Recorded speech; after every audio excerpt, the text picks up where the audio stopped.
Morning students, आज मैं आपको बताऊंगी कि परिमेय संख्याएं क्या है। परिमेय संख्याओं के ऊपर ये मेरा पहली वीडियो है, यानी भाग 1। परिमेय संख्याएं जानने से पहले मैं आपको और जो संख्याएं हैं उनके बारे में बताती हूँ। प्राकृत संख्याएं। प्राकृत संख्या क्या होती है, जिसे हम इंग्लिश में नेचुरल नंबर्स भी कहते हैं। प्राकृत संख्या हमारी 1 से शुरू होती है, 1 2 3 4 और आगे तक हमारी गिनतियों से बढ़ती जाती है।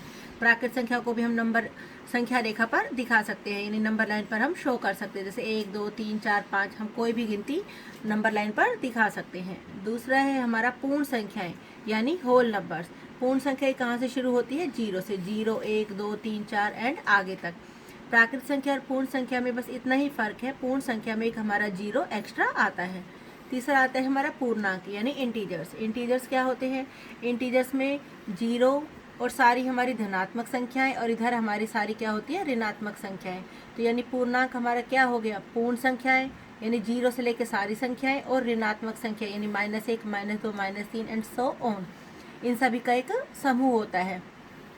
यानी पूर्णांक में सारी धनात्मक संख्याएं, ऋणात्मक संख्याएं और 0 शामिल होता है।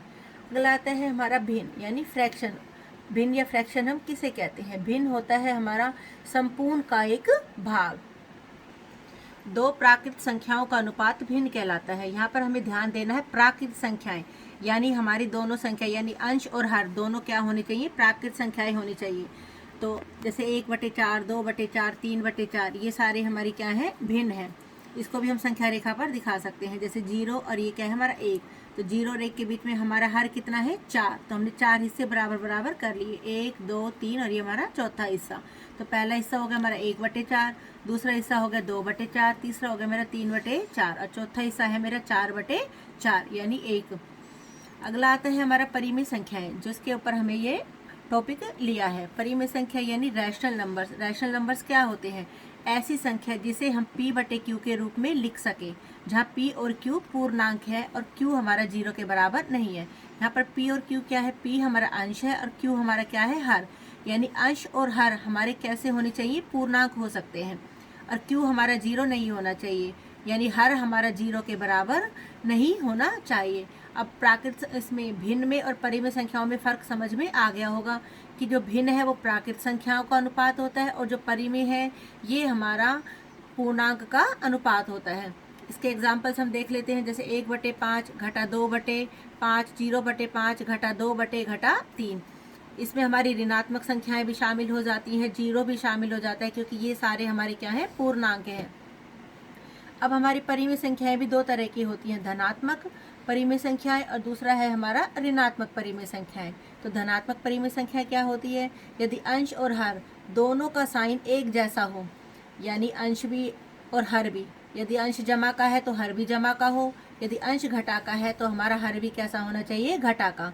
तो वो हमारी धनात्मक परिमेय संख्या होती है। एग्जाम्पल के लिए जैसे 1/5, 1 जमा का है, 5 भी हमारा जमा का है। 2/3, 2 भी जमा है और हमारा 3 भी जमा है। घटा 3/4, 3 हमारा ऋणात्मक है तो 4 भी हमारा ऋणात्मक है। तो ये हमारे धनात्मक परिमेय संख्याओं के उदाहरण हैं। दूसरी तरह की आती है हमारी ऋणात्मक परिमेय संख्याएं। यदि अंश और हर का साइन अलग अलग हो, यदि अंश जमा का है तो हर घटा का होगा, यदि अंश घटा का है तो हर हमारा किस चीज़ का होगा? जमा का। जैसे कि घटा 3/5, 3 घटा का है तो 5 हमारा जमा का है। 6/7, 6 जमा है तो 7 हमारा घटा का है। घटा 4/5, 4 हमारा घटा है तो 5 हमारा जमा है।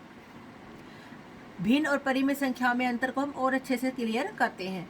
भिन्न को हम परिमेय संख्या कह सकते हैं, लेकिन परिमेय संख्या को हम भिन्न नहीं कह सकते। जैसे घटा 4/7, 0/3, ये भिन्न नहीं है। क्यों नहीं है? क्योंकि इसमें 4 हमारा किस चीज़ का आ रहा है? घटा का आ रहा है, और इसमें हमारा क्या आ रहा है? 0 आ रहा है। क्योंकि भिन्न संपूर्ण का एक भाग होता है जो हमेशा धनात्मक होता है। भिन्न कभी भी हमारा ऋणात्मक नहीं होता, और भिन्न हमेशा संपूर्ण का एक भाग होना चाहिए। जैसे 4 में से हमारे 3 हिस्से, 3 में से हमारे 2 हिस्से। दूसरा है सभी पूर्णांक भी हमारे परिमेय संख्याएं हैं। जैसे घटा 1, 0, 5, 4, इसको भी हम परिमेय संख्याएं कह सकते हैं। क्यों कह सकते हैं? क्योंकि हम इनके बटे में हमारा हर नहीं है, लेकिन हम हर इनके बटे में क्या ले सकते हैं? 1। जैसे घटा 1/1, 0/1, 5/1 या हम 4/1। तो ये खाली अंश दिए हुए हैं, लेकिन हर इनके बटे में हम 1 लगाकर बना सकते हैं। तो तो ये फिर हमारी परिमेय संख्याएं बन जाएंगी। तो जितने भी पूर्णांक हैं वो सारी हमारी परिमेय संख्याएं हैं। Thank you. अगर आपको वीडियो पसंद आई है तो please like, share and subscribe my video.